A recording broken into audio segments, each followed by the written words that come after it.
It's a good morning to you. Welcome to Asake Online. My name is Zenzere Ndebele, and this is the Breakfast Club. Today in the show, we'll be talking about politics. We know that later this year, COVID conditions permitting, ZAPU will be having its Congress where they are expected to elect a new president. This follows the death of the ZAPU president, Dumiso Tabengo. So there are a number of candidates who are vying for this position. They are busy right now campaigning, and we hope that the COVID situation is going to go down and the Congress will then happen. And it looks like it will be going to be really an exciting context. So today in this program, we'll be talking to one of the candidates who is going to be contesting, or who is contesting for the post of the presidency in ZAPU, and there's none other than Michael Sibangilizwe Nkomo. And I'll be talking to him, trying to find out from him his hopes, his vision for the party, and generally, we want to know more about the man. We've heard a lot, we've seen a lot, but today's Funguzwa, Emlonyen Webis. Babungomo, welcome to the program. Ngiyabonga Ndebele, ngiyakwamukela lapha ekhaya iqembu lakho. Ngithanda ukuthatha ithuba leli ukubonga umsebenzi owenzayo phakathi kwesizwe sakwethu. Siyawuncoma, siyaziqhenya ngawo. Ngiyabonga bese mbingelela lababukeli bakho labalaleli bakho. Welcome. Siyabonga Babungomo. Yeah, I know a lot has been said about you. The moment you mentioned Nkomo, a lot of memories. And all. So you are carrying all the burden or the history, and people want to know about you and also your vision. But I just want to really move I try to read a lot about you and all those kind. But my first question would be to you would be your early childhood. I was challenged with it, growing up in a political family where politics was the order of the day. How was it like? Ngizaqala ekuzaleni kwami Mfokandebele.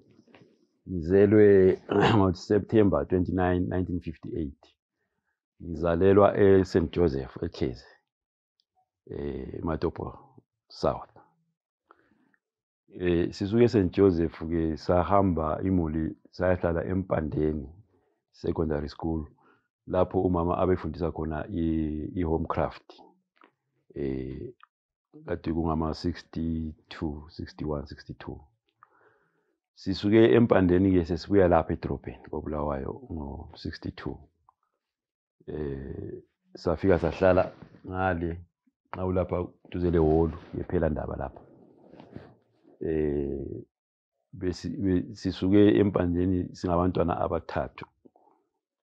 Sisi wami uThandiwe, ulandele uThuthani, ulandele mina. Umna wami ongilamayo uzalelwe khonapha ngo1964 sesihlala lapha. So sihlale lapha isikhathi sonke ephela ndaba.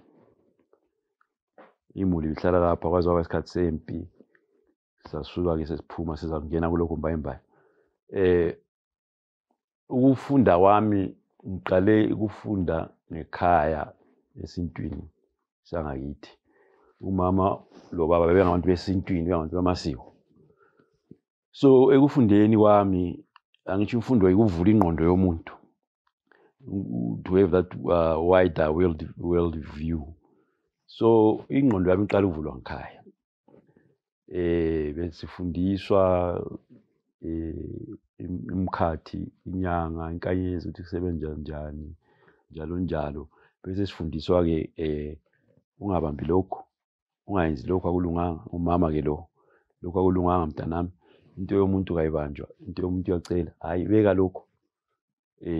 Kuyacelwa ungaphomba ukuzithathela mntanami uzwile. Yebo baba beka phansi. Umama ke lokho besifundisa into ezinjengalezo. Kule ndaba enye ngithanda ukuyikhuluma ngibonisa abatsha abancane Ndebele. Uyabona sithe sikhula thina. Bese sidla wanimgana labafowethu. Imgano esitshwala, umgano esitshewa. Sihlaliswe laphana ke sigombolozele imgano. Bese ngakwazi ukuthi imfundiso konke. Into esengikhulile sithi hawu. Imfundiso isuka laphana ngoba uyakhumbula ukuthi nxa sisidla laphana kucupha omdala kuqala isitshwala, kuchebe yena. kulandele omncane kusiya njalo njalo. Nxa esecuphile omdala kwathi-ke iround yokuqala ke sesingadla. Kodwa nxa sokudojwa iqatha nxa kuyinyama laphana kuqala omdala. Angazi vele akwazi khonokho lini aliwatshe. Kuqala omdala. Kwakusenzelwani lokhwana? One, discipline. Two, protocol leyani ukuthi who is who. Third, patience. Kubuya kimi kade sengikhulile ukuthi hawu into leyana esasifundiswa laphana yikho lokho. So ngithe nje ngikufake lokho ukuthi imfundiso. Wawungomncane wayephonga ukudobha iqatha. Hayi wawungephonga ukudobha hayi akuvumi. Wangavunyelwa lokho. Nxa umama ehleze ethi usethi landela umthetho. Umthetho lana. Yabona umthetho uqale ngekhaya. That's what I'm trying to say. Lemfundo. Right, imfundiso yangikhaya, imfundiso yesintu iqhakathekile ikhona ikhona la khathesi. Although sesingane sesigijimela kakhulu imfundiso yaphetsheya sikhohlwe yethu. Ukufunda kwami ke kokufunda imfundo yaphetsheya ngiqale khonapha eHolo. Nxa imfundo yaphetsheya ngitsho ukufunda kwesikhiwa senisuka ngapha kwangikhaya ngitsho. Ukufunda kwesikhiwa ngiqale khonapha ePhelandaba ngo-64. Ngiqala ecrash, kwakule crash lapha ngo-64. Ecrash lapha, icrash ibinjengalapha la about 100 meters, maybe less than 100 meters. Usuka ngikhaya lapha besihlala khona.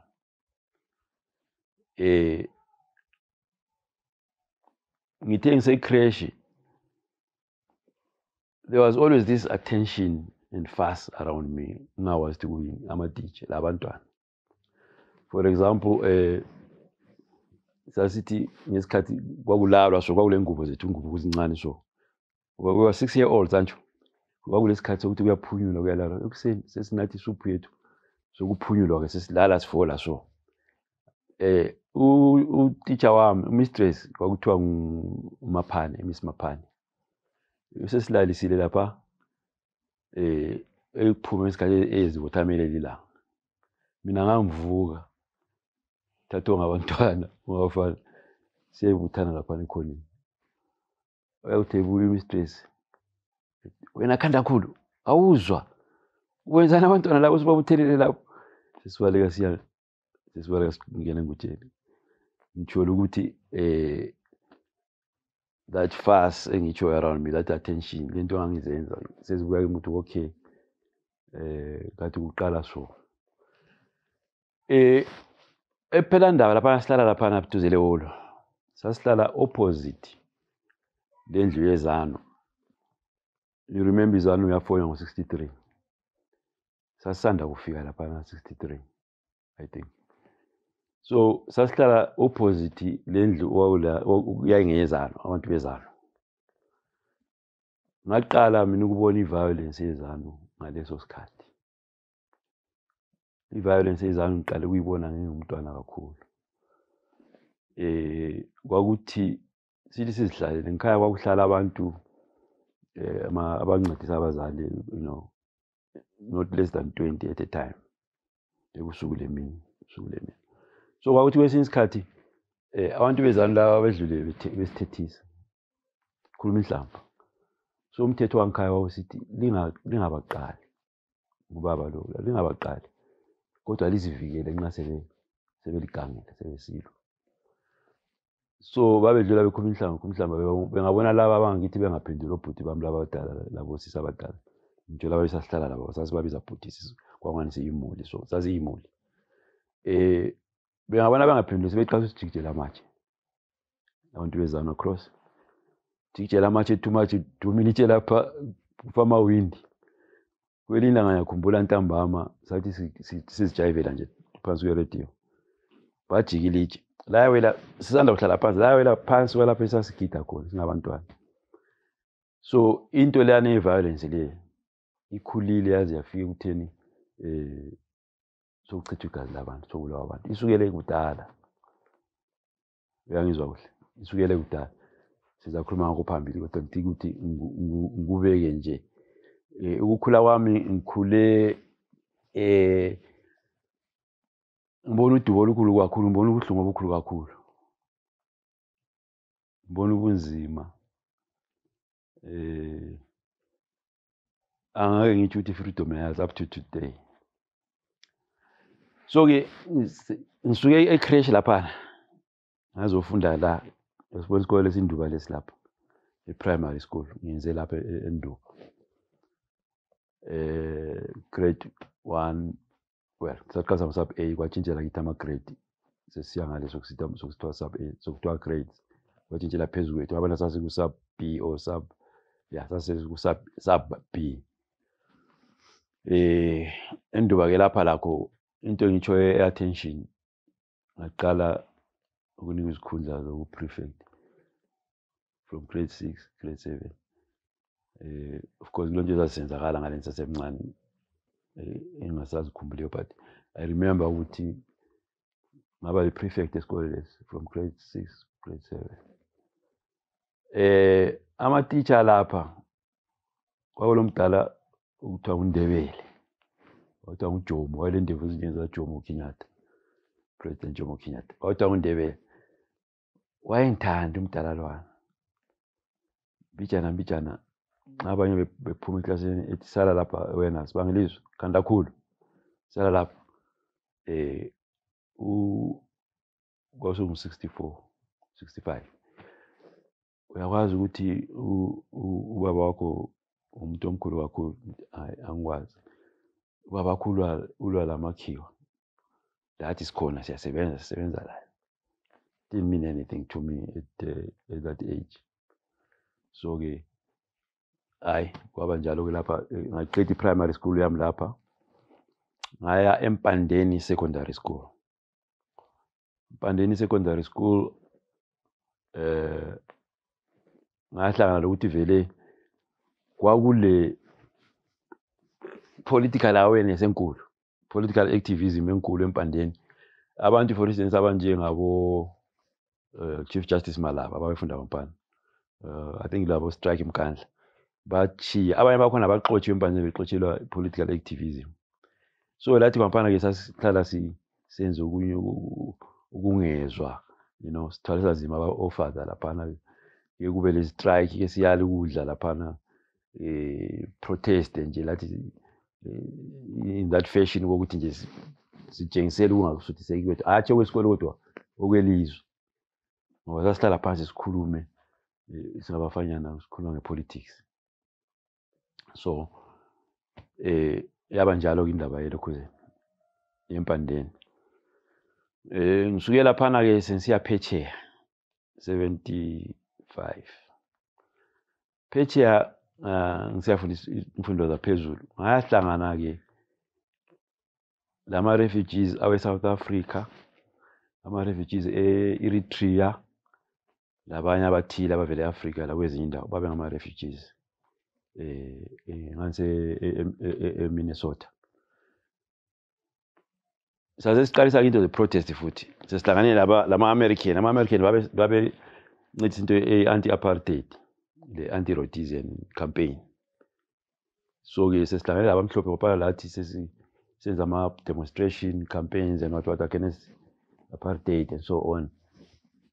So yayilokhu ikhulu i-activism yami lokhu siba aware of these things with i-oppression kuyaliwa lawo awuhlali phansi uyalwa layo. Ngakhethwa-ke futhi saba i-committee yokuthi sibe sidinga ingubo, impahla and so on yokuthumela eZambia kuma-refugees. Ungabona ama-American, i-American government ihamba idala izimpi zonke lezi mhlaba wonke lo, kodwa abantu aba-ordinary citizens ze-America balozwelo kakhulu, babesincedisa ngempahla. Nxa kungama-refugees ukuthi sihambisa kuma-refugees sasibuthelela impahla sithumela eZambia for refugees, ingubo, izigqoko and so on and so on. Ngaphenduka-ke lapha elizweni after independence. So ngikubambe khona ukuthi uyabuya after independence ngesikhathi sizothiwa iZimbabwe sikhululekile. Kuwe kwaba le excitement enganani? How did you feel about it? Kwaba thaba okukhulu kakhulu. Iminyaka yonke le ubaba wayehlala esinika ihope, esinika ipromise ukuthi kuzalunga, sizalithatha ilizwe leli, sizalithatha. So we were quite sure ukuthi uNkomo lezapho bazangena embusweni bebuse ilizwe leli. Ngenxa yomsebenzi esasubona bewenza, le enthusiasm, le ispirit lesana ukuthi vele abantu bayayazi into abayenzayo, and for sure intambo bazayichaya, igoli bayalichaya. So ubuya lapha ekhaya excited kakhulu ukuthi finally into leyana sizenzakala, sihlala sasipromiswa ngubaba. Sasibavakatshela ejele ekhona kuTsingwa abadala every school holiday. Uthole bechelese kakhulu abadala belomfutho lwana ukuthi abantu laba kodwa abantu abaphela kodwa basejele. Of course it was a camp, an open camp, ngaso but babehlala bele moral, determined ukuthi into yabo bazayiphutsha. Obaba uMsika, obaba uLazarus Nkala, unfortunately was cheer immediately after release from ekhona kuTsingwa. Labanye ekuqaliseni sembuyele eMvambijana, ekuqaliseni kwakulama camps angu-5 ekhona kuTsingwa. Kule camp kuhlangene abantu Mashona, Mandebele, wathi kungala kwehlukaniswa. Ama-India amanye ayebotshiwe phela for struggle. Angikhumbuli kodwa umuntu omhlophe owayekhona ekhona kuTsingwa lapha, kodwa msho wayebotshiwe somewhere. Kwakulama camps, kwakuhlala kule activity ethile, kugidwa ingoma zesintu, kuhlatshelwa ingoma ze-revolution, kulama meeting and so on. Wawungeke ukuthi abantu laba ababotshiwe ngoba uthando lwe-struggle ababelalo lokuzimisela, wawubona ukuthi abantu laba for sure. So sakhula sijayele ukuthi sisazi ukuthi ngabantu abazasithathela ilizwe laba, ngabantu abazasikhulula kwabanjalo. So into emphenduka-ke lami ngithabe kakhulu ukuthi to be honest with you, ngaphakathi kwami ngasithi ubaba uzabusa. Ngangizitshela lokho ukuthi ubaba nguye ozaba first prime minister welizwe leli. So siphenduka nje vele sithabile. Uzakhumbula ukuthi ukusuka kwethu lapha siphumile sasuke ngo-operation kaSmith. So I've been in exile twice. Ekubuyeni kwami lapha ngo-80 akusahambanga ngendlela esasikhumbula ngayo. Kwasokuqala-ke into eGugurawundi, kwasokuqala ukubulawa abantu. Kwaqala ukubulawa abantu. Elokuqala iGugurawundi abantu sebebala u-83. Kumbe sebuhambele phambili enxa yombuzo lawo. iGugurawundi mina ukwazi kwami ngaphandle ukuthi lapho lana kudala lokuthi vele laqala kudala ngo-60. Ngama-60. iGugurawundi sile ukuzimanifesta walo silibona kudlula iFree Machina lapha ekuseni. It was 82 March. Kudlula iFree Machina ekuseni lapha seligonjolozelwe. Lingaphuma ezindlini lapho, hlala lapho khona. Ungaphuma endlini uzahlangana le robbery yamapholisa, hlala lapho khona.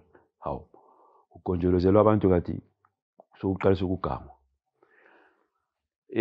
Uyayikhumbula indaba esiwali.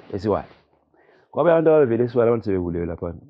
Sasiba receiver lapha egedini ababelimele bakhona abantu abaningi kakhulu.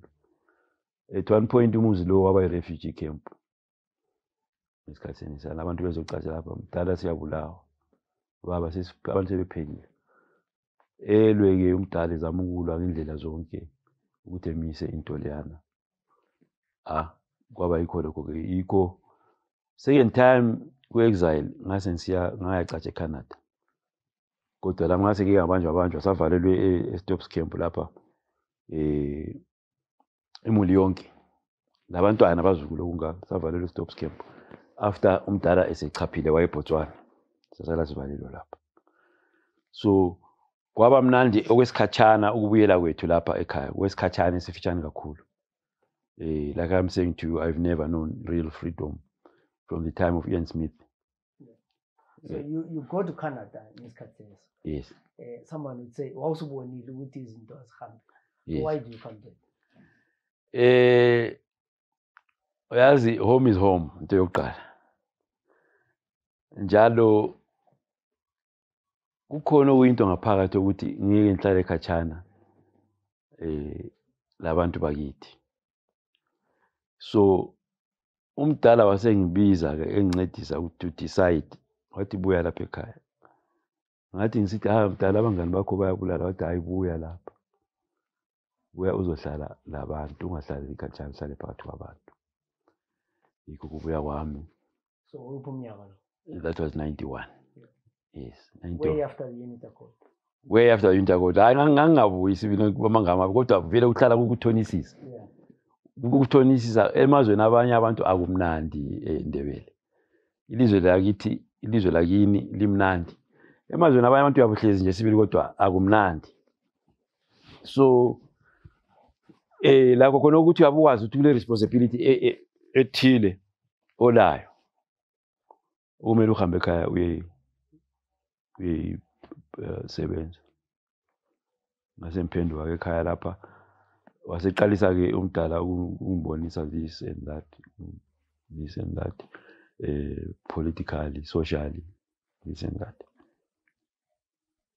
So when you come back lapha now, so ungumntaka vice president sekule Unity Accord.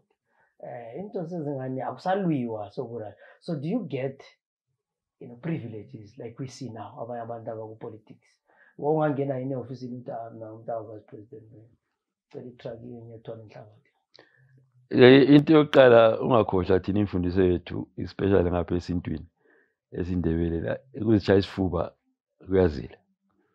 Angazi ubuvumela lapho nxa sitsho njalo. Esintwini sakithi ubumina ngangiyangeka kwesinye isikhathi nxa ngihamba lo mngane engxenye so esethi liyamazi lo alimazi lo umntaka Nkomo. Ngangithola ukuthi but umuntu lo ukwenzelani khona because ukukhuliswa kwethu kwakungasivumela. So one, we did not demand anything from government. Even yena ubaba wayengademand anything from government ngaphandle kokudemanda ifreedom yabantu. Material things babemnika lokho abamnika khona umdala. Complain ngabe emnika imoto athi nxa ihlezi engayizwa kuhle complain. But we were not privileged ukuthi lokho sesibona ukuthi kalesi abafana were not even politicians. Bahamba imoto ezimangalisayo. How is that possible? Abantu abalelu ilizwe leli bahamba ngenyawo bakade ozupho. You know. Asikutholanga khonoko, maybe because we were not demanding. Maybe that's our mistake ukuthi ungademand. But for umuntu olwele ilizwe njengoNkomo, I think kumele umuntu appreciate ukuthi umdala simenze ukuthi uyabona indlu le umdala wazakhela ngama 70s uthe sengu vice president bakha indlu eMandala kwathiwa ngeyakhe noma esephumule governmentini ipension yakhe uzahlala khona. But after that esephuphile kwatshintsha konke lokho sezwa sokuhlala uvice president Msika. But it was supposed to be personal property kaNkomo. So bamthathele indlu. Bamthathele indlu yana. So ngemva kokufa Msika ifamily yakhe yayithatha indlu. Hayi labo I think bani uLanda uJ Nkomo. I'm not sure. I think wayesehlala khona la. Bengabe beyithethe after sokufe uAunty Mankomo. Aunty Mankomo nguMrs Msika ngoba usele hlezi kwampa. But akade sabasekho lapha. I think walandela Nkomo uLanda Nkomo ayikasangahlale lapha. I might be wrong. So that's what happened. Indlu leyana le lokhuzeni. My properties kaNkomo. So ongathi kona ipension kababa uNkomo waphuma ugovernment hayi lokho kwakuyini? Akulalutho.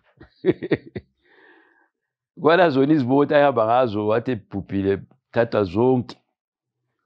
Wahamba konke. Phupha kaMafuyani imota zonke zathathwa zabuyela. Akusalanga lutho kwipension kaNkomo. Let me ask you one thing that might sound controversial, but I think into ngiyana lapha mbona ipolice emnyama. Asensithi so uNkomo uyalinda. So what's the range? Ngenye ipension kaJoshua Nkomo ke leyana esegedini. Ungakhohlwa constitution ukuthi kuthiwa ama properties former VPs, former dignitaries, whatever we call them, kumele ugcinwe ngama-police. I think that's what it is. But kalesi ngene ku-politics opposition, I'm very sure ukuthi bazakhitshwa very fast abantu laba nxa ngizawina ilokhuze ukukhokhela izapho. Abalindanga mina labana abantu, balinde ama-properties. Bangabakhipha anytime. For instance, eplotini lapha Matopo babakhipha kudala. Some 4 years ago babakhipha babekhona eplazini for the same purpose ukuthi bagcine ama-properties former leaders, vice presidents.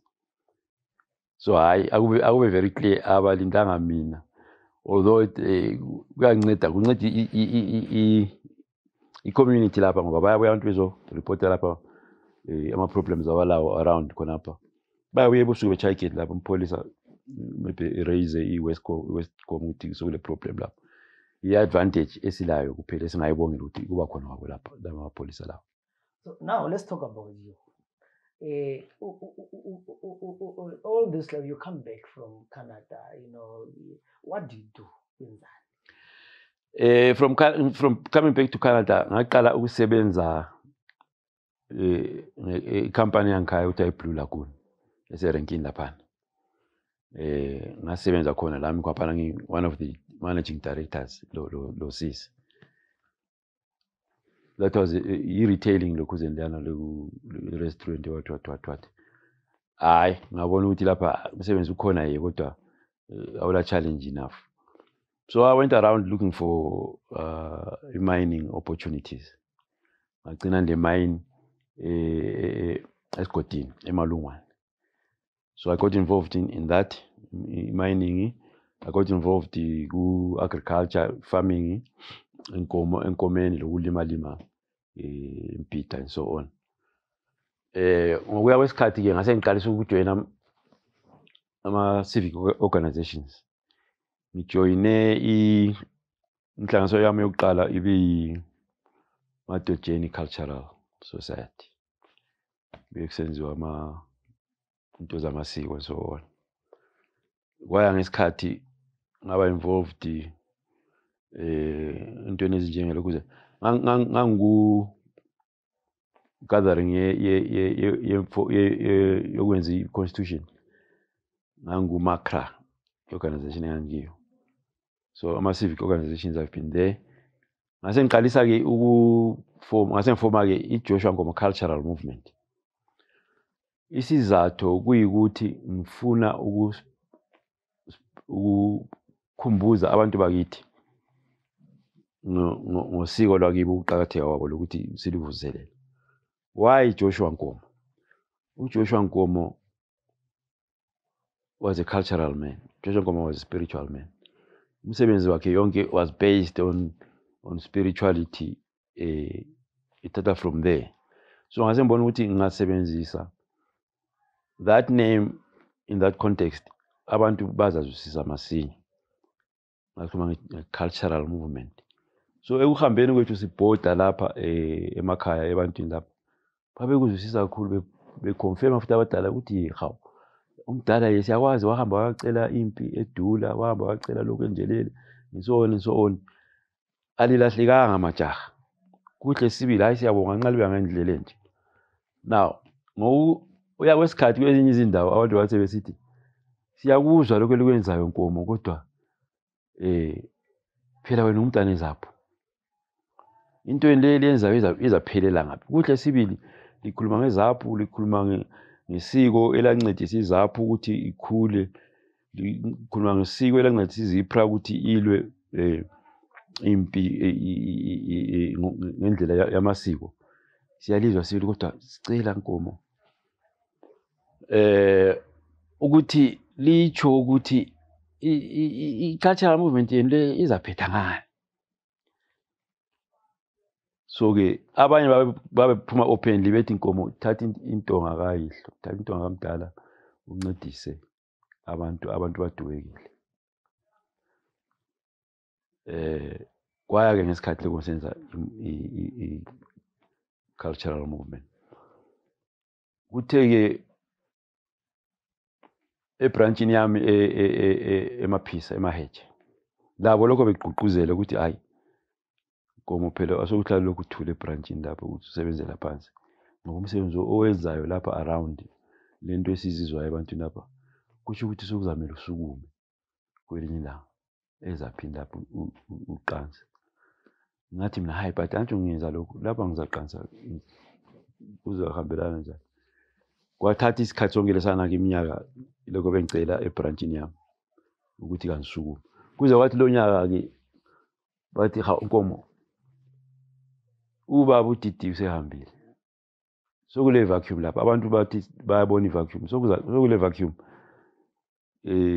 ilokhu zeni icongress isiseduze uyabuya yini ubabuya fortunately isikhathi sami sasisishaya into yonke ihamba ngesikhathi ngavuma ukuthi hayi ekelani nisukume ukusukuma kwami ke ngo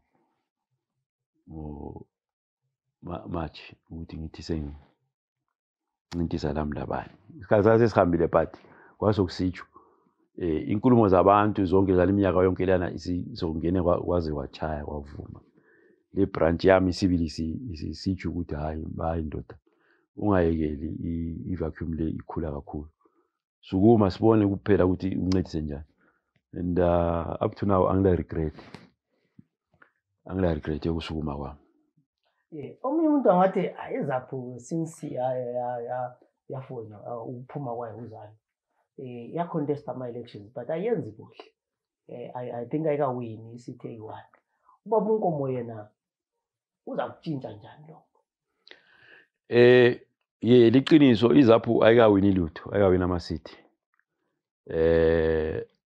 kunengi okwenza ukuthi izapho ingawini amasithi discoverile nxa sengisukumile lapho ukuthi inkinga ilapha lalapha okokuqala izapho ngabantu grassroots izapho yikho lapho kumele iyeqala khona ebantwini yikho nje inxa likhangele lapha ama video lezinto lilalele kunye ngihle ngathi ngiqala icampaign yami ngahle ngaqala ebantwini hlale phansi labantu ulale khonapho labantu udle abakudlayo abantu nxa itshaba ngomfushwa dlani umfushwa lilale lixoxa nxa utsheba ngembeba dlani imbeba lilale lixoxa nxa lidobi ngamacimbi kuyini dlani that's where it starts ebantwini yikho kutshintshayo uzananzelela ukuthi lokho ngisukumileyo sokulomsindo omningi kakhulu. It's not about the individual usibangilizwe. It's about that spirit, the Zapu spirit that I've evoked. Ngibuyele khiye izaphu ngafika ngathi sengikhona abantu bathi siyabonga siyakuzwa Nkomo besivele sikumelele. That's exactly what they are saying. Besivele simelele simangele besivele sesimangele futhi kuthi kambe uNkomo uzayela kuze kuyefika ngaphi into le. So that type of thing ngiyatshela abantu, and this is true, it's not only about usibangilizwe per se. It is about the spirit of Zapu, the spirit in the people. So abantu that we are going to change the way things have been done before. Siyakhela phezu kwalokho kwakhiwe yilaba abahambe phambi kwethu from 63. Sima emahlombe abo Chinamano, sima emahlombe abo Mchachi, sima emahlombe abo Ntuta. Sisiye ebantwini. Sikhuluma ulimi lolwana akade lukhulunywa ngabadala ama founding fathers eparty. Ifuna njalo iparty ukuthi ikhule akube labantu. Iparty ayingabi phezulu. Sibele ukuthi sile party sikhuluma ngobukhokheli. Hayi. You can never win anything. You can never win. Ukhansila ukhethwa ngaphi? Ebantwini. UMP ukhethwa ebantwini ngoba yibo ababaziyo abantu babo. Singangabi le mali Ndebele. Singangabi le mali, singangabi lezinto eze party yokwenza some fancy campaigns and so on. But door to door, word to word, sihamba sikhuluma labantu, there will be a difference. We will make a difference. Door to door, word to word. I told me an opportunity ngahlangana lawe Ndebele khona apha kade eziphuma abathaka lo muntu ngamkhulumisa ngimfundise ngezapho angibuza ukuthi uvela ngaphi uvela kuliphi iqembu ukuthi ngambuza usuke wezwa nje ngezapho sesixoxisana ikhulisa njalo iphathi ukuthi sibe ngabantu sibe iphathi kumele sivune amandla abantu siharvest amandla abantu sibafundise ukuthi kumele beregister ukuvota kumele beyivota angeke phongo kuba ngama supporters bengaregister ukuvota angeke phongo ukuthi bethi siyizaphu engayazi imithetho yezaphu engala card lezaphu ngisho ama supporter ngisho ama members awusohamba usithi ngimember yezaphu ungala card lezaphu ungayazi imithetho yezaphu okunye ukusikhuthisayo ukuthi silokhuze mina ngiyala ukuthi it's all about money imali yafunakala iyanceda sibili kodwa okukhulu ngumlomo womuntu ekukhulumeni labantu abantu baphatha njani enkulumeni yakho uDavid wawisa uGoliath ngelitshe ngitsholo intweni zemali imali nguGoliath xa ungalalutho nguDavid kodwa ukwela ngelitshe lamchaya okutshengisa ukuthi uGoliath lapha ngakhala istory sika Goliath lo David uDavid uGoliath wayele power uDavid wayele strategy because he decided ukuthi uyisling kwamlokho if I this is why even if talking about the Bible ukuthi uJesu yathola abantu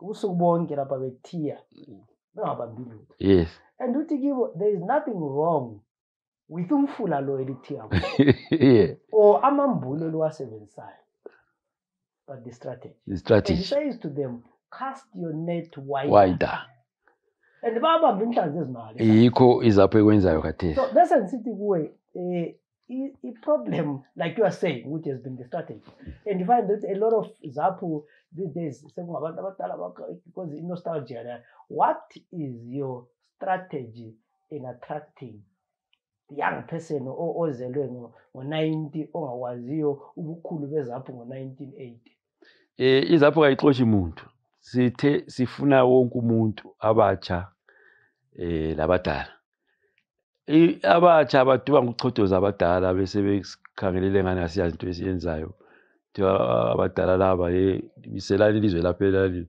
botshelwe khona siye likhulula lathi things like that ngenxa yemfundiso embi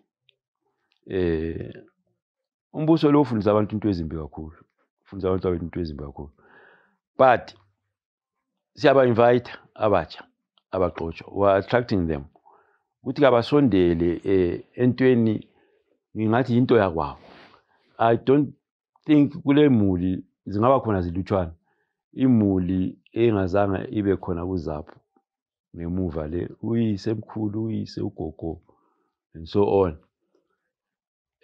abancane abatsha siyabanxusa ukuthi kababuye bezosincedisa bezozizwela ukuthi zapho iphetheni kule culture le yokubiza abantwana ngento zokudaka utshwala and so on le culture zaphini kasiyifuna ayisokibe khona futhi sibiza abantwana njengoba esikwenzayo nxa sikhuluma labo isemkhulu ngemilomo lawo siyababiza sibafundisa ukuthi i-original party eyadala yonke into eyadala ukukhululeka kwelizwe leli yizapho abasondele eduze asibaxotshe of course abantwana kabala misebenzi abalani but all the same abantu abatsha kababuye iphathi bezovusa bezosincedisa uvusa iphathi singesipromise izimota singesipromise izimali but siyabapromise vision izapho has always been a visionary party ihlala ile vision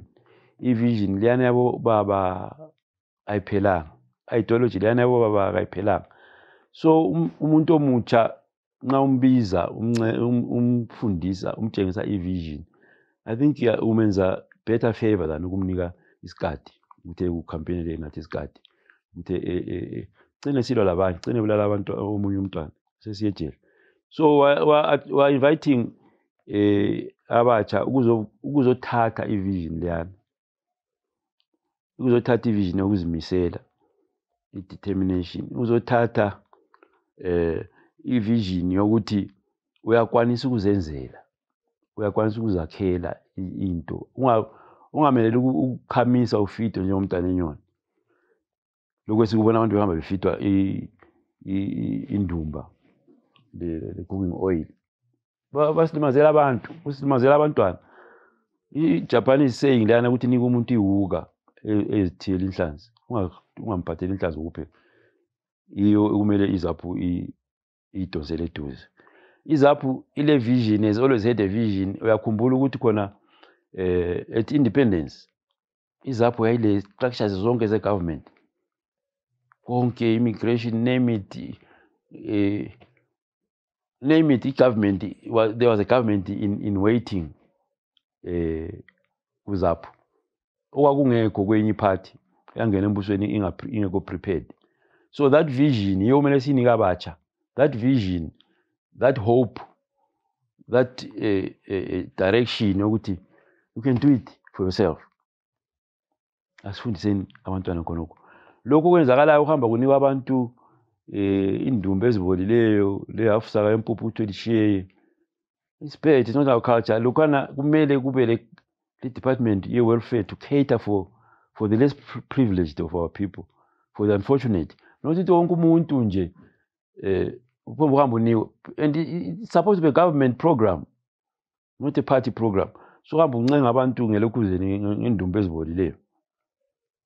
Government should have proper working welfare department, department, like I say. Sifundisa abantu ukuzenzela, zenzele. Abantu bezenzele, bezimele, bebe ngabantu. Yeah, you know, you are talking about all these things as kakhulu. Izaphu, if you look at Zaphu in the early 80s and 70s, was a national party. Ibikhona ilizwe lonke, ile support eningi eburungwe khona. But of late, sesibona ngani kumbe Izaphu has become a regional party. What is your comment on that? Izaphu ayisiyo a regional party as such.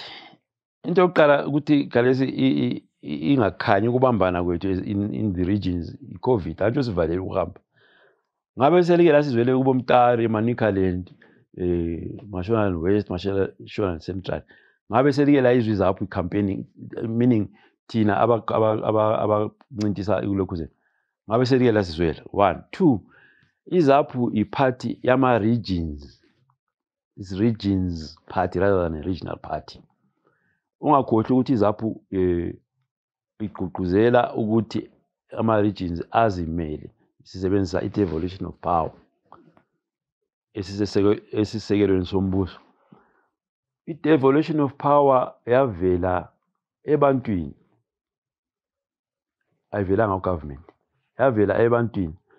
Ngiyakwazi ngoba ngesikhathi si-collect ama-opinions abantu kulungiselelwa i-constitution ka-2013 ngangikhona si-collect ama-ideas, ama-opinions, i-data.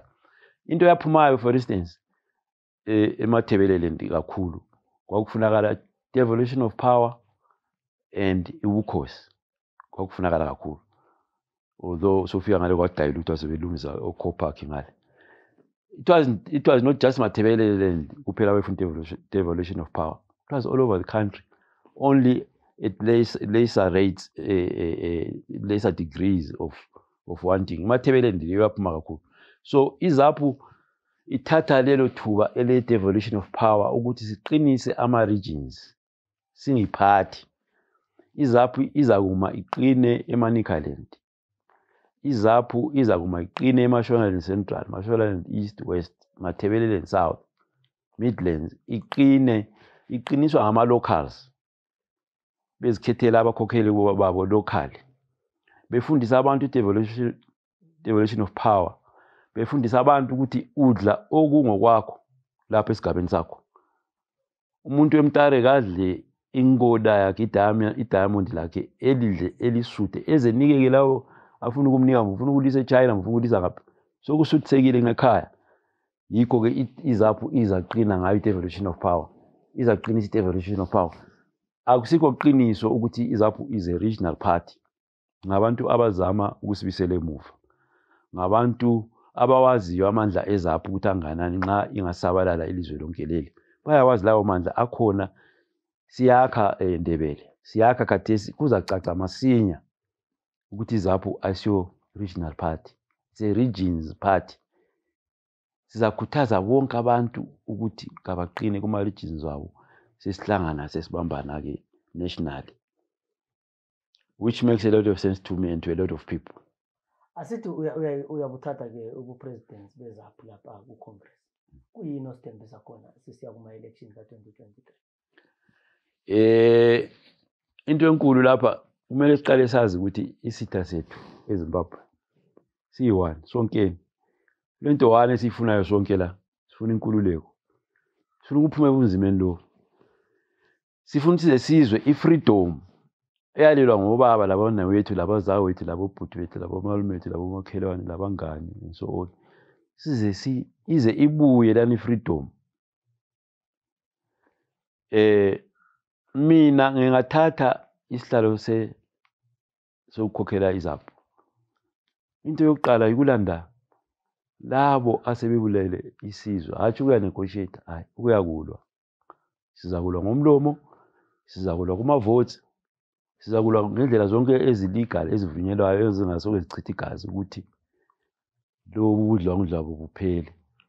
Umbuso lo uphele kungene umbuso weZAPU. Okwakumele ungene ngo-1980, umbuso wabantu, umbuso ocolekileyo. So ngithembisa ukuthi ngingangena mina ukuba ngukhokheli weZAPU. Ngiyaqala ukulwa lobubi Ndebele.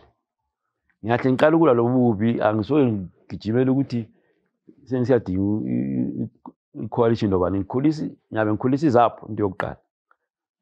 iZAPU ibe lamandla. iZAPU ingaba lamandla isikwanisa ukulwa lalabo asebebulele ilizwe. Lalabo abachithe isizwe seZimbabwe. Lalabo abafundise inzondo ebantwaneni. Thina sithe sikhula eZAPU sasingawazi ukuthi kuthiwa kule Shona kule Ndebele kule Tonga kulani. Sasiyiwani imuli kwakuthi abantwana benhlabathi. That must come back.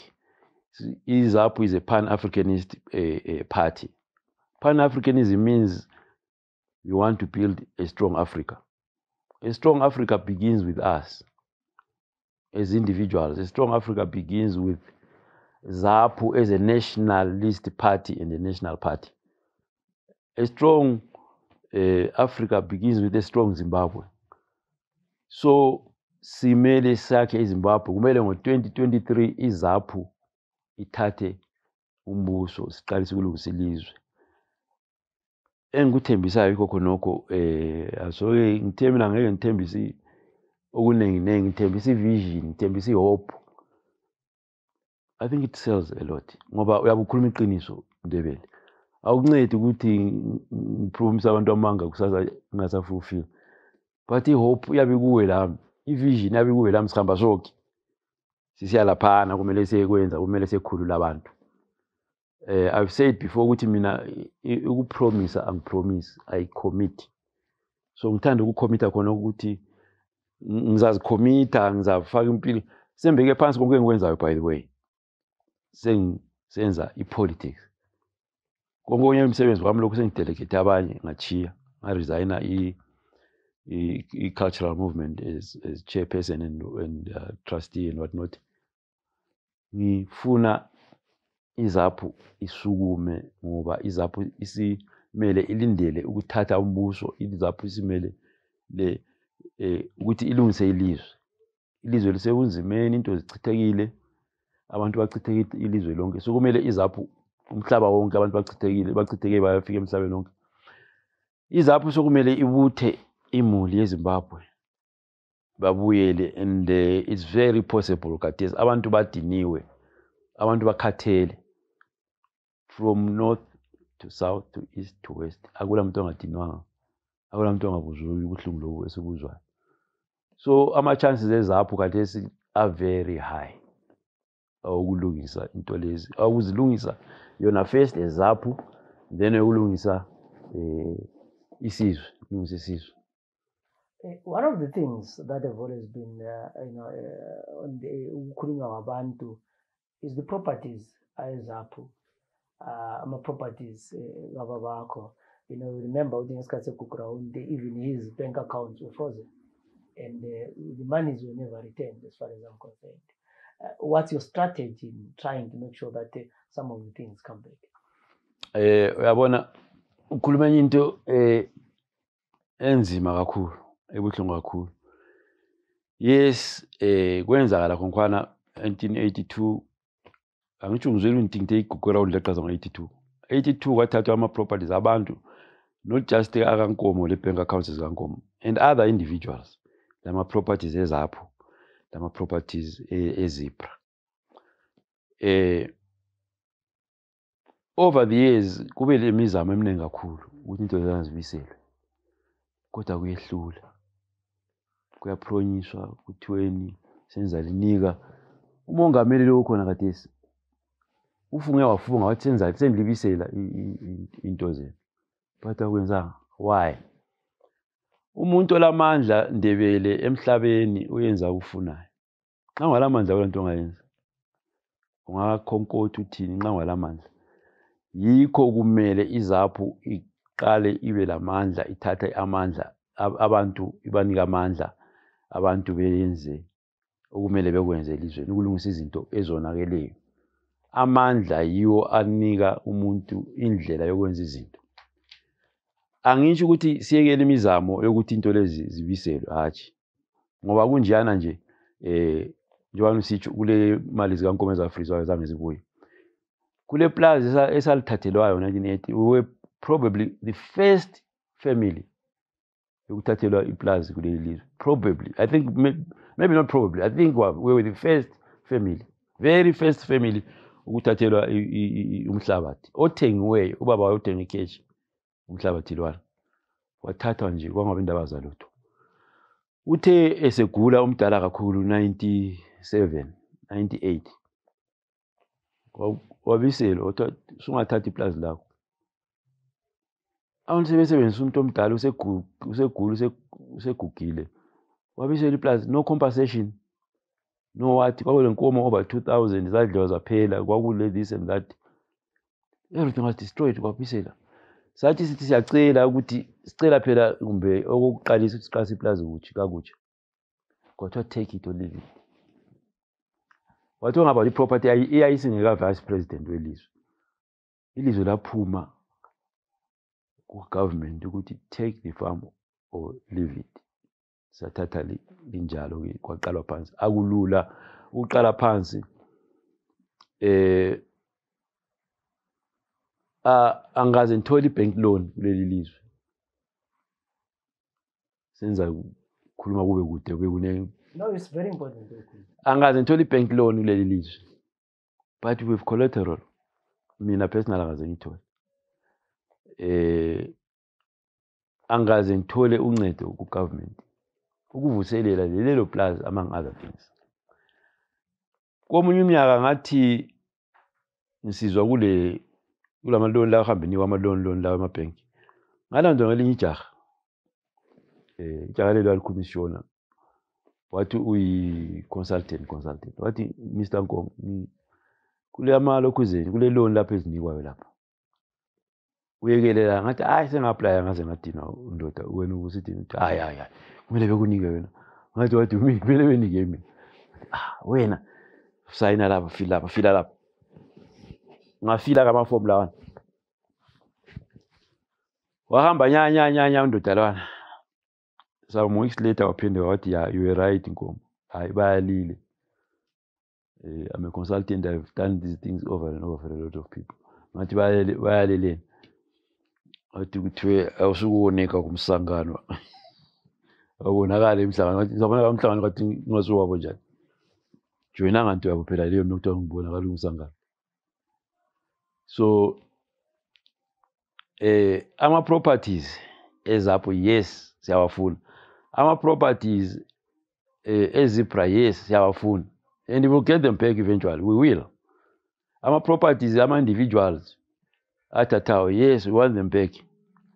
But asingamini khonapho ezizapho Ndebele engucelayo abantu bezapho. Asingamini wandawo lokho sixoxana lento sinyikinye umkhomo onganyikinyekiyo ngoba asilamandla. My suggestion is let's start building wealth as ZAP. Let's start building wealth. There are so many ways of building wealth. There are so many easy ways of building wealth. Akula muntu ovalela umuntu ukuthi enze insurance company. ZAP can register an insurance company. There's money there. There's money in insurance. For instance, I'm just giving you an example. There's money in funerals. There's money in funeral parlors. There's nothing stopping ZAP from registering a company and using and getting into that business. Mfuna ukubuyisela emuva mbijana lapha. You talked about ukuthi kwakule nkomo ezi-2000 or so ezathathwayo. Zathathwa ngoba? Zathathwa ngobani? Zathathwa ngogugura undi. Labanye, of course, lezakhamisi. I want to take advantage of a fallen man. When a man is down, they kick you hard. Inkomo eziningi zadliwa yilabo ababechova igugura undi. Omakhelwane iplazi lise eMakwe. Omakhelwane bethu eMakwe sasincelelane le rural area. Omakhelwane they took advantage labo badla. Ngithe komunye umnyaka siyabuza omunye indoda wayelebhutsha khona lapha ngithi hawu madoda yekela abantu besidla inkomo lani liselithatha futhi. Wathi hayi sasibakhangela bezithwala ngamaroli behamba lazo. But lathi kokusele sathi ngcono sidle into zikababa. Lathi sidle into zikababa. Hayi thina sathi ezilutshwana eziningi zathwalwa ngamaroli sikhangile. So uhulumende wabe lamaroli wathatha Ngithi ngabe gugura undi angazi ukukhulumende wakho ngoba gugura undi. Abe gugura undi abalamabizo nko. Abe gugura undi babe khokhelwa ngubani? I-government. Inkomo as far as I'm concerned mina ngizifaka kubona ababe gugura undi abayenza ukuthi kuchitheke yonke into. I-government. But kulama individuals abenefita inkomo. Ndebele angizange ngibone amabizo up to now. La nxa ngibuza izakhamizi ngalithi ngobani lababona hayi babona amaroli bathumela abafana phela angisho ngiyatsho nje ukuthi abantwana basetshenziswa izinto ezingaqedakaliyo ugcine kwathuma abafana thatha iroli mfana thatha inkomo zami ngala izalodo ziyahamba izakhamuzi lezana ezazibalekile labo zadla well uzabathini badla bakhoma iqiniso ukuthi sathi into zikababa sabona thina ziphela lapha sathi lathikela sidle sazidleka sibili baba batsho njalo.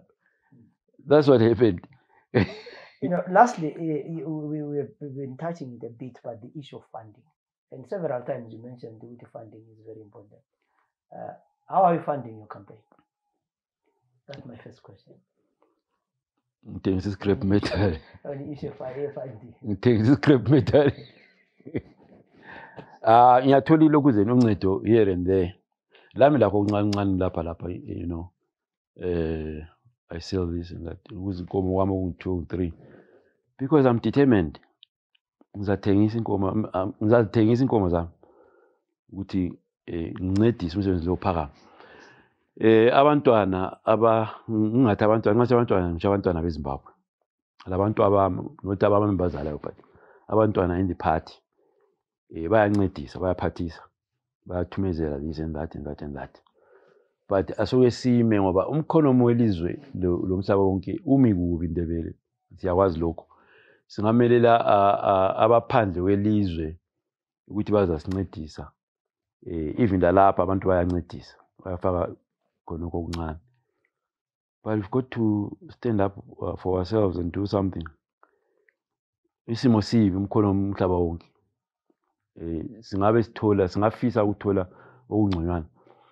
But we have to have a strategy of how to use the little you get. You have to have a good strategy to reach out to the people.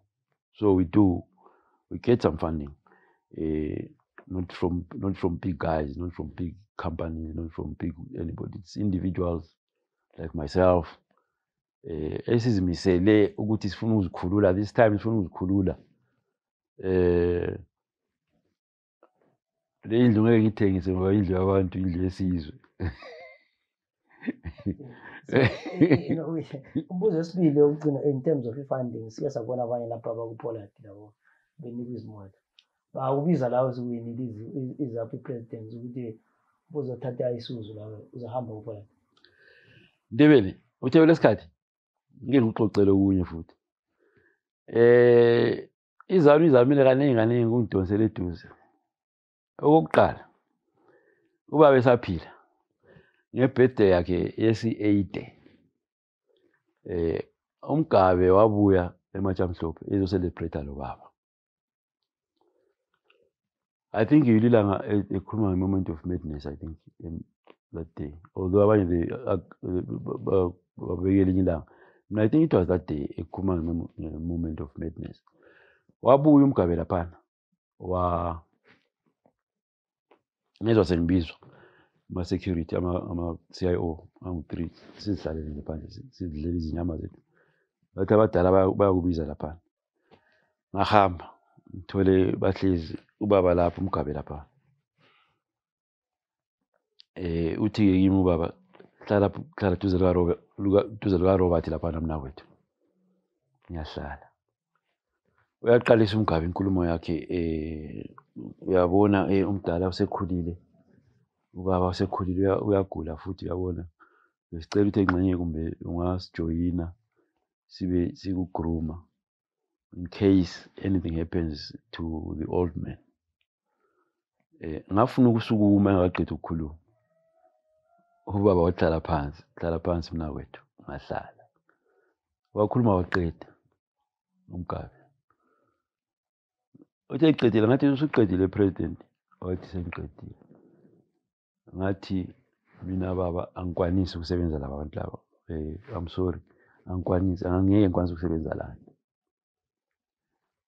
Ubaba wathi well, uMgabe wathi well, mdala, I tried.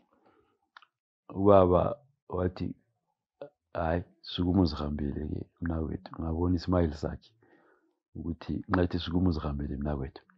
Ngavuka ekuseni Ndebele la ubaba engale eMatshamhlophe. Ngavuka ekuseni ngamlanda umdala. Hawu mdala, kathi usuthengisela abantu laba.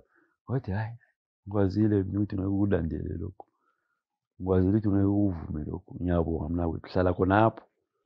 Ngihlale khonapho. Ngathi hayi vele even nge-unit uyakwazi mina mdala nganisala. Nge-unit nganisala. Still ubhuti wami was a soldier. So wayesithi kubaba unit yokuthi mdayekela sichaya abantu manthina, things like that. But so ngayala lapho. I've had other opportunities. Ngangithi nxa ngingakhuluma ephepheni into ezibuhlungu kibo elimonywe eziphepheni. Ngizwa sengithunyelwa abantu. Thunyelwa umsika akuye ncengo. Akuye kuzwe ukuthi indoda lo ufunani kade. Ezekhulume kwabuhlungu hayi. Umsika wathunywa kwakulama elections. Kwasokusiba lebizo likaSibangilizwe. Sibangilizwe bani? Emakhokhoba. Lo Stephen Nkomo. Kwakulo Sibangilizwe somebody. Sibangilizwe bani? Base bethu umsika ababalanga lokuba lababantu asosibangilizwe Nkomo lwana osemakhokhoba. Kumbe bahlangana Stephen Nkomo manje ubaba omncane uje. Umsika usebuya ke siya kuMafuyane. Siyabuza uMafuyane ukuthi kathi ubaba zala kathi usejoin MDC sokutheni. Umama uthi ayi usibangilizwe kajoin lutho kajoinanga lutho. Athi hayi bangitshayela ifoni. Ngabizwa ke ngale. Sokuthiwa ke usujoinini kathi usweleni. Uthi angijoinanga lutho mina umsika. Hayi umsika nje wamazi inkani yakhe. Wabamba inkani phe. Mina ngamchiye njalo. Ngasithi ke ngakhuluma ku media some powerful statements. Bese kuthunywa abantu. Ake ngicela indoda lokumbe ufuna ukuba ngoambassador, simnike ubuambassador. Ake ngicela indoda lokumbe uselambe kakhulu engxenye ufuna imali. Thola ukuthi hayi mina ngime khona lapha ngime khona. No thank you. Ubuambassador lifuna ungixoxe ebantwini. Uthi ngisuke ebantwini why? Mina ngihlala la ebantwini. So I don't think at this point engivele khona ngisiyafika khathesi ukuthi ngingancengeka ngemota mina Ndebele or anything else or imali ungabuya lesaka le mali lapho ufaka i-trunk yama-million lapha.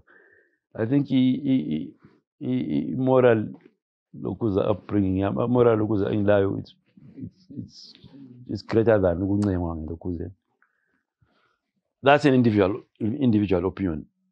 Abantu bengafuqa ukuthi hamba lawe uyengena phana, but I don't think abantu at this point bayakufisa khona ukuthi kube kujoinwana ilokuze ama-coalition and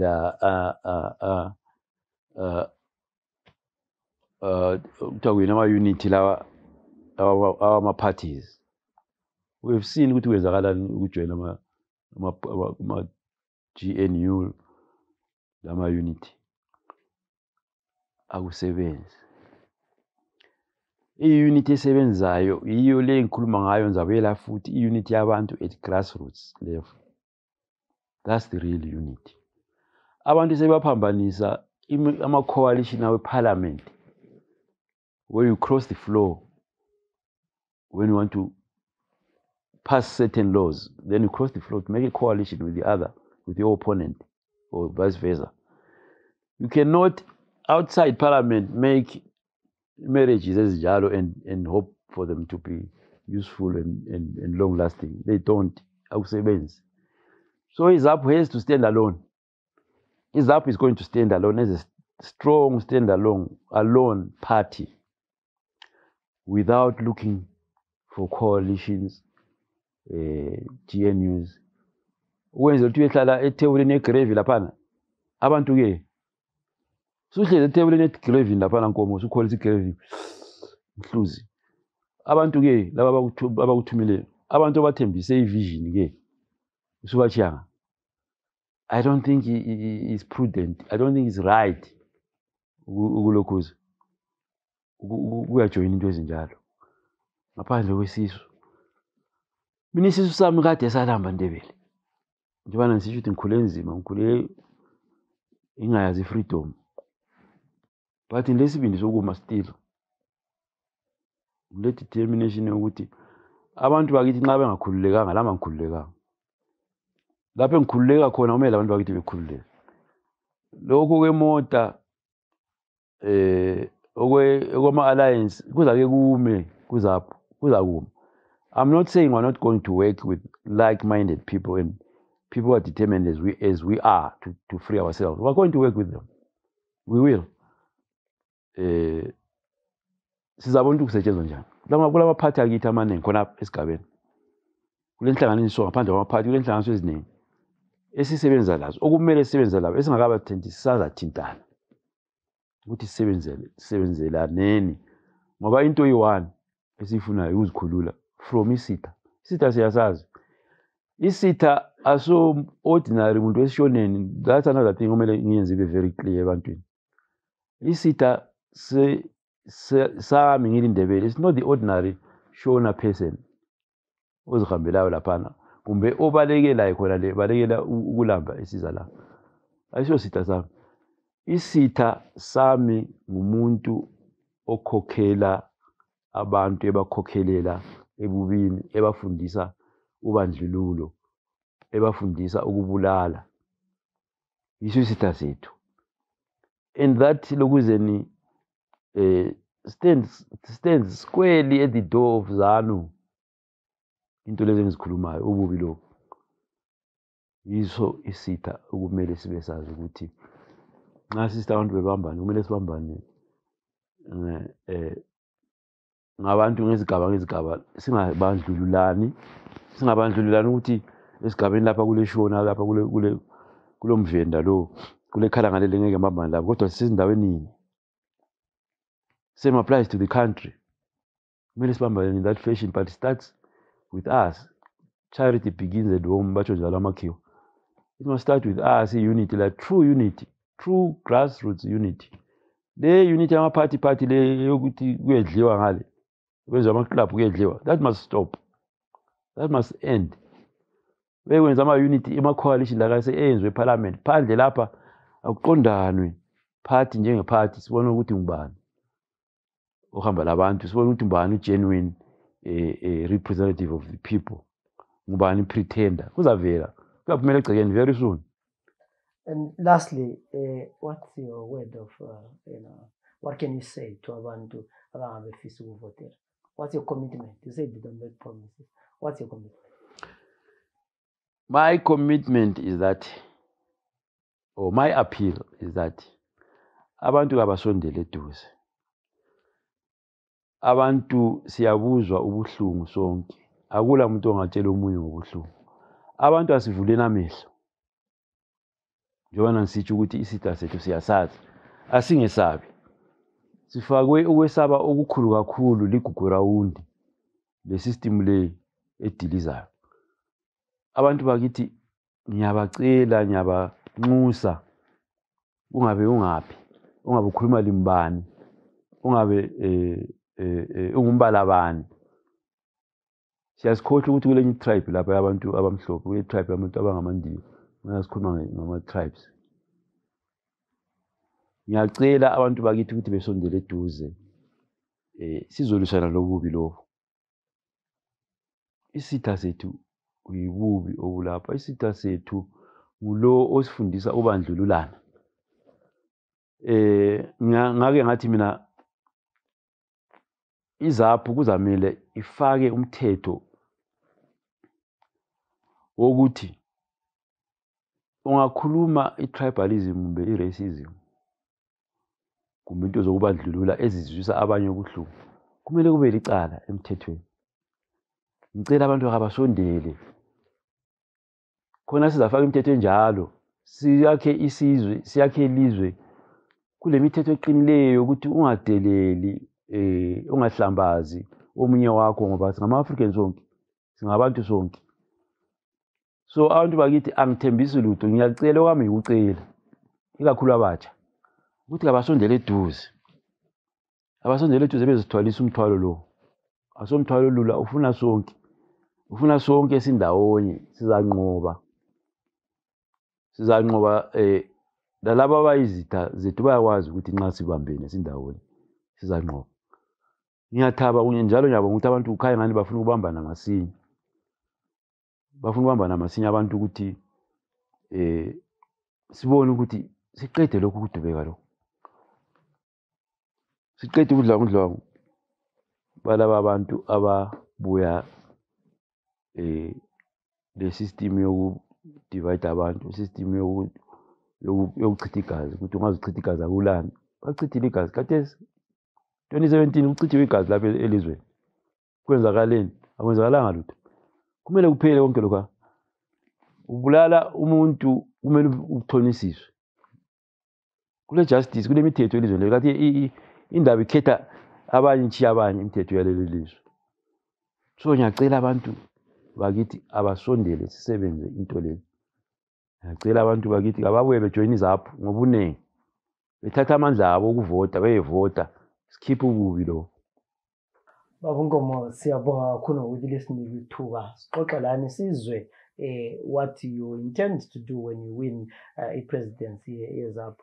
So that was the program with the presidential candidate for iZAPU, Michael Sibandiswe Ngoma. I'm sure those with questions you have been answered. You now know the men who will be contesting, and you have an idea what he's all about and his vision and also his views on a number of issues that we talked about today. I know we cannot exhaust everything in a day.